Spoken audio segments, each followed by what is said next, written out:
China on Friday said that the United States has no scruples after it passed a bill about the Xinjiang region and applied new sanctions to the area for human rights abuses. The Senate passed a bipartisan Uyghur Forced Labor Prevention Act on Thursday that says companies must prove imports from Xinjiang weren't made with slave labor, targeting the human rights abuses against Uyghur Muslims in the area. The Biden administration also applied sanctions to 34 Chinese companies that were found to be supporting or in connection to the Chinese military and the country's human rights abuses. Foreign Ministry spokesman Wang Wenbin said the actions show that the United States has no scruples about smearing China by every means, the Associated Press reported. The relevant actions seriously undermine the principles of market economy and international economic and trade rules and seriously damage the interests of Chinese institutions and enterprises, Wang said. China strongly deplores and rejects that and urges the U.S. to immediately correct its mistake. China will take all necessary measures to resolutely safeguard the legitimate rights and interests of Chinese institutions and enterprises. Right here, China has denied any human rights abuses in the region, saying the camps Uyghur Muslims were going to where were re-education and de-radicalization camps. Tensions have continued to grow between China and the U.S. as the U.S. has labeled China's actions against Uyghur Muslims as genocide.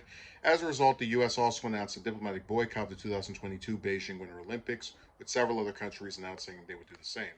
So, I've talked before about how most of what the U.S. does is economic based because we are considering China to be our arch enemy, as being, a superpower, and we use human rights as an excuse to go after them, like, to put sanctions on different employers and companies as a manner of having this economic war with them, but also trying to like use what might be human rights abuses, right, as a shield to go after them in an economic manner.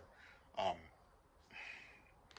where they talk about having to prove imports weren't made with slave labor. I think the wording of that is directly designed to say, oh yeah, if you had labor over there, you probably used slaves. Um, which is also kind of funny when you look at a lot of the U.S. work conditions. No, they mention here the this damages Chinese institutions and enterprises, and that's exactly what's happening.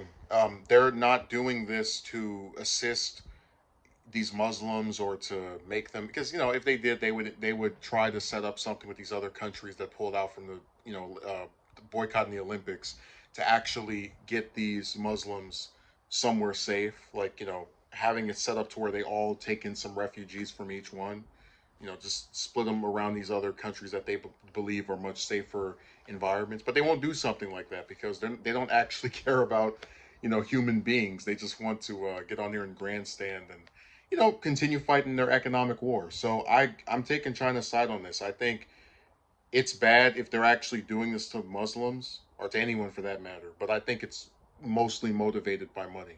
Their decision to pass this bill.